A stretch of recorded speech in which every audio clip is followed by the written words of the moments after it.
Whenever I reviewed the original Pixel, the Pixel 1, right after that I made a video called 5 great phones that left me cold. And I pretty much actually just made it for the Pixel, because whenever I think of a boring great phone, it was the Pixel. It was just a meh phone for me, but if I look at it objectively, it was great. And the Pixel 3 XL actually takes those two things and stretches them to the extreme, which means this is an even greater phone by these days standards compared to what the Pixel was back then. But it's also even more so meh, and actually in some ways, even for me at least, personally, super subjective, annoying as hell. But what I'm actually gonna try to keep this whole video, which will be a little bit weird anyways, a little bit more entertaining, or let's say actually easier to digest. I will try to keep it as a rapid fire review. So in case it works out and I don't fall back in my old habit, it should be noticeably shorter and still give you at least the vibe that I have about this phone. And if you like it, maybe let me know. Otherwise, let's get into the design and the build quality, which is absolutely top. But I'm speaking of the build quality, not the design, because buttons, great tactile feedback, and the back especially very nicely done, even though it is a little bit on the slippery side. It reminds me a lot on the OnePlus 6T with the midnight black, but that one had very grippy sides, which we don't have here. But it feels very good.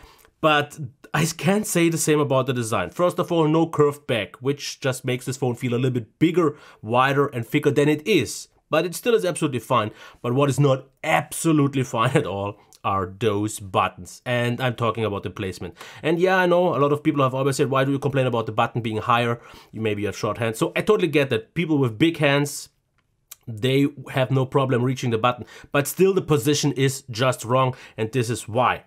No one else does this. Pretty much no one else puts the volume rocker below the power button where you every time want to press the volume up rocker. I mean, this is just so odd, especially putting it exactly where everyone else uses the power button. So getting used to this might work for you. It never worked for me because the very first Nexus already had this odd layout with the power button being too high. Back then the volume rocker was still on this side and I didn't like it back then, and I dislike it even more by now because no one uses this. I have to just say it, stupid layout. Because if this would be better, I would agree. But there is a reason why no one else makes it, because it makes no sense. Otherwise, I'm not gonna go into the rest because, yeah, everything else is really good. What's horrible though, horrible, is this notch. I mean, yeah, I've seen it on many videos and I thought, it's not actually that bad. It is. Once you actually see this in person, it is extremely thick. And just in terms of sheer size, I think like 2 or 3 times as big as some other ones out there. But, I mean, it's there. It's there. Okay, display, I have to give it to that. It's with 670 lux brightness. Very bright, there are brighter ones out there, but it's totally fine. Viewing angles, I still have to say, it shifts towards the cold a little bit quicker than some of the best ones out there. But it is super natural and very accurately calibrated. I have to give it to that, even though I also have to say, in some ways, even though it is a beautiful high-res screen with very good qualities, it just makes me feel like, yeah, I mean, it doesn't wow me. I mean, there are phones, and I agree, that are oversaturated, but it's pleasant to look at oversaturated display. And this one, just because it's actually so accurate, feels kind of boring and dull to me. But I mean, personal preference. I totally get that. What is not personal preference and everybody should love is this speaker system. A quick check.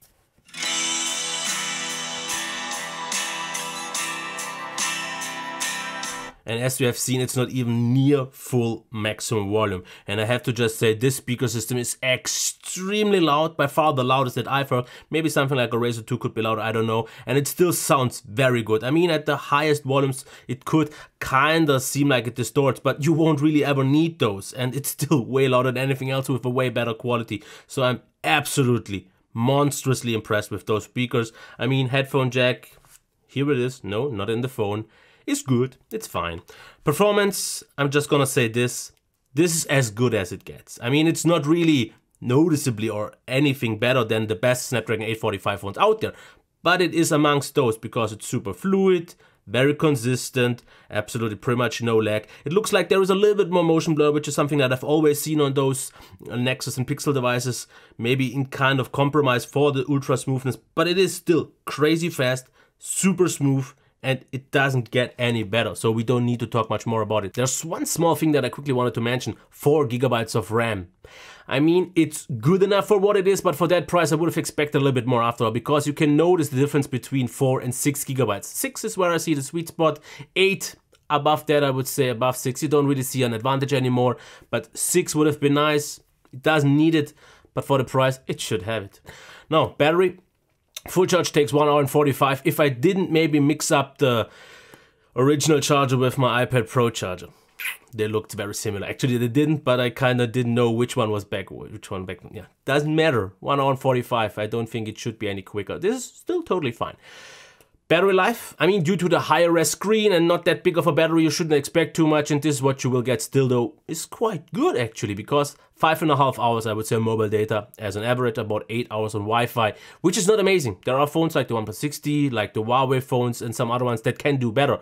But this still should get you through the day. It's solid, standby drain was fine. There is always on that didn't drain too much more, so really good battery life after all. Now, software. This is my big issue. First of all, I can't change this and I can't change this. You just can't move it. You can't just go to the settings and just think that's shit. Google Feed, fine. App Drawer, yeah, this is actually one of my issues. If I just want to do this from the home screen, like they did at the beginning actually with the Google Launcher, now it just gives you this and then you have to swipe again. Now I know it works with a long swipe, but that's just not a natural movement. You usually just do this and then this happens. So this is not something you will do. I think that's super annoying. Also the fact that I can't just switch the back button to the right. And I mean, a lot of people say it makes no sense. Why would you do that? Give me the option. That's what I want. And then anyone can decide on its own. This is not too much asked for because there is no button here anyways. I mean, otherwise I like that we can swipe up to get to the last apps. And I like the swipe back. And this, that I like a lot. But anything else about the software is just so limited. You have no pretty much extra options. You can obviously rearrange the quick settings. But that's pretty much already it. The always on display works nice and you get quite a nice amount of updates, obviously super fast and quick for an actual long time by now. But still, the software is actually might be crap. And yeah, I know, for example, there should be a lot of bugs. I'm not going to go into those. I think Linus made a review, which was more of a complaint about the software for like about 10 minutes. If you want to know more about some complaints, I mean like notifications not appearing when they should and so on, you can watch this video. Personally, for me, the biggest issue is that the software is just so limited and a few things it just does so annoyingly. Now about the camera. This is where I'm going to keep it actually super short for one reason. If I would want to go into all what I want to talk about the camera, it would just take me at least 10 minutes plus just to cover the camera.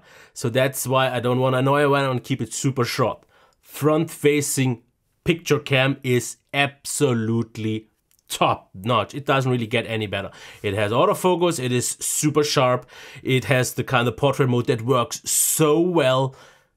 Just amazing, great colors, everything else. Super great, and especially if you use the night mode, which is actually even available for the front-facing camera, which it is on pretty much no other phone out there, top.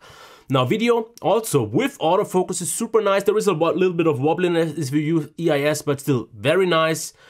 But the one big issue that I have with video in general is the microphone, which you will maybe use if you want to vlog or something, because that one is just not good at all. It's unworthy of this phone. This is like 3.5 stars, which is like on the weaker Xiaomi phones. Very disappointed. If you want to use this for vlogging or anything else, which you can, because yeah, you should take an external microphone.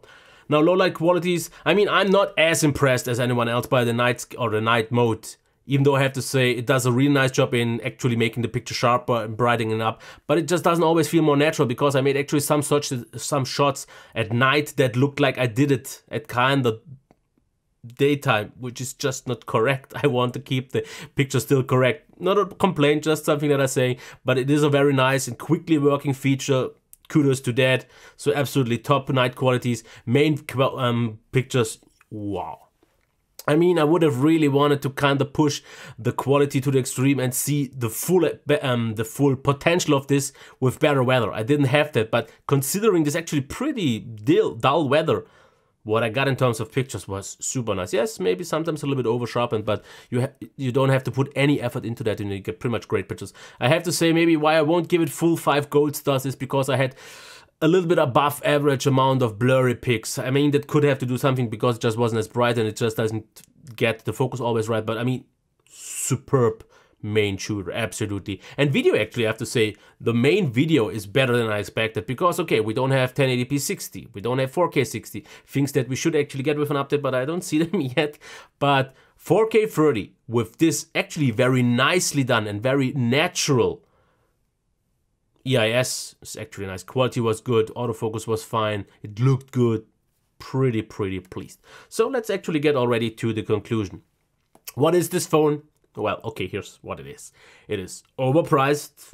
You can say what you want, it is overpriced, because when it was in Germany, actually $200 off on Black Friday. I think still it was too expensive, because, I mean, yeah, design and build quality, I mean, build quality, yes, absolutely. Design, I mean, it doesn't look pretty, it looks a little bit boring, and the monster notch is not the greatest aspect. And the display just maybe didn't wow me, but it is a flagship level display, monster speaker, monster performance, still very good battery life. Software, I mean, yeah, I don't like it, but yeah, who cares? And then we have a top-notch camera, which means it is an absolutely overall great phone. It doesn't have any objective flaws. The only flaws that I see are subjective, like the button placement, which is just off completely, and some software annoyances, which I could obviously with a custom ROM get rid of, but I mean, I don't want to pay that much money and have to use a custom ROM because I don't have time for that anymore. If I would use this phone personally, and if I wouldn't be a YouTuber who makes a lot of videos all the time and has a pretty much new phone every week, then I would use a custom ROM, and then that issue would be fixed and actually be one of the highlights, because then I have custom ROMs with more features than anywhere else. So this downside could be an upside, but still, I think it is kind of meh monster flagship still. I mean, if you can get past the notch, which you definitely can't unsee, and you don't have the issue with the buttons like I do, I mean, small details, and you want, I mean, after all, a great display, great speaker system, and pretty much the best, I wouldn't say maybe overall camera, because video is a big part of that, and that's where others are still better. But if you're looking for great stills on the front and on the back, bah, absolutely, still, I have to give it to that. I just have to say, I didn't get all the hype because I never reviewed the Pixel 2, but many people said it's the by far best camera, not for video, but for stills, and what I'm seeing here, yeah, it is pretty much, because if you don't want to use manual stuff and kind of tinker around here, yeah. But still, I don't like it. No, it's not that I don't like it, but I still think for the price, I want a phone that wows me. Even if it has some other flaws or isn't just as good in other things. But like I said, this is not the phone for me. But if it's for you, then I can totally get why you like this phone. Okay? Okay. Until next time. Bye.